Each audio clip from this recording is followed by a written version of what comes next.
So first I want to thank all the sponsors that helped to make this conference happen. The sponsors have their stations in the next room, and I think all the breaks gonna be there, including lunch break. So as they're helping us to make this conference, or to enable this conference, I do encourage you to meet their sponsors in the next room and talk with them and learn about the new technology and new solutions that they are bringing to the market. We also have coverage from the media. Rich from insideHPC is going to videotape all of the sessions here. So if you are a speaker and Sydney does not have your slides yet, please make sure that she has your slides, and Rich will be able to incorporate those slides in the video that is taking, and we'll be posting that on insideHPC website. Dan Olds, also in the back with the camera. It's also going to coverage or do some coverage on the event as well. So it can be further coverage in multiple places. So we have 3 days. You have the agenda and the booklets. There were some last-minute changes. So those changes are probably not reflected in the slides that I'm going to have on the agenda, probably, or some of them. We have keynotes in the next 3 days. There are also industry insights session that I did highlight. Some of them are coming from the vendors that sponsor, and they're going to talk about their technology and the solutions that they develop. And some of them are coming from media and other places.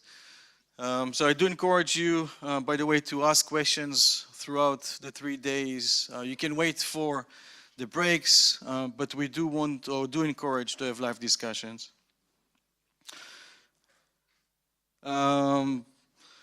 Tomorrow we have an event in the evening, which is a very short walk from here, and hopefully we're going to see you all there. And on Wednesday, the end of Wednesday, we have a raffle. I think we have a raffle. We have a raffle. So for the people who stays till the end of Wednesday, there is nice giveaways that we're going to raffle for the people staying. So I think I covered most of the things here. The goals of the conference or the workshop is education, to be able to provide more information about things that are being developed, future technologies, future usage of things, looking ahead. We'll have a panel about exascale, I think later today. We're also going to have tutorials. There is a tutorial today, I believe. So there is also a lot of training capabilities in the next 3 days. We have more than 400 organizations or companies as members in the HPC Advisory Council. If you are coming from an organization that is not part, you're more than welcome to join.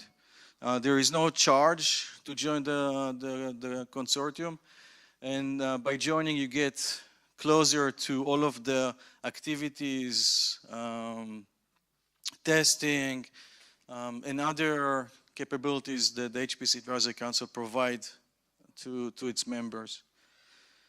One of the things that we are managing from the HPC Advisory Council, it's a compute center. It's not large, so we're talking about tens of nodes from different architecture or different technologies. But we do try to bring the latest and greatest. So for people who want to conduct research or to test, to optimize, and so forth, you can get access to the systems of the HPC Advisory Council at no charge. And you can conduct the research or do the testing, or check different architecture or different technologies in that center. We do have power systems. We are going to have soon Skylake platforms as well. We are bringing ARM systems, a variety of storage, variety of networking, and you can explore the differences between different technologies. We're also conducting optimizations and doing profiling for multiple workloads and multiple applications. And we do post all of the finding on the HPC Advisory Council website. So I encourage you to check out the profiling, the optimizations. We explore differences between different software capabilities, compilers, MPI libraries, and different hardware settings, aiming to optimize performance on those different workloads. A couple of notes just to end my opening talk.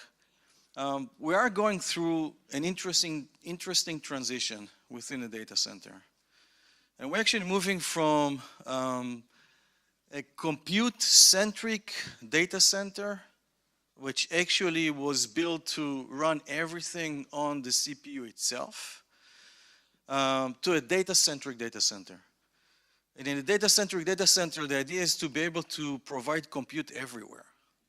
You know, we're living in a world of explosive data growth, and moving data becomes more and more expensive.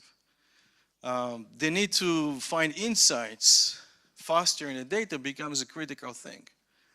So we're moving to a data architecture or data center architecture that enables to do computing everywhere. We'll see computing coming from the network. We'll see computing coming from the storage. We see interesting development in different areas. I think Google just announced building their own compute elements for machine learning.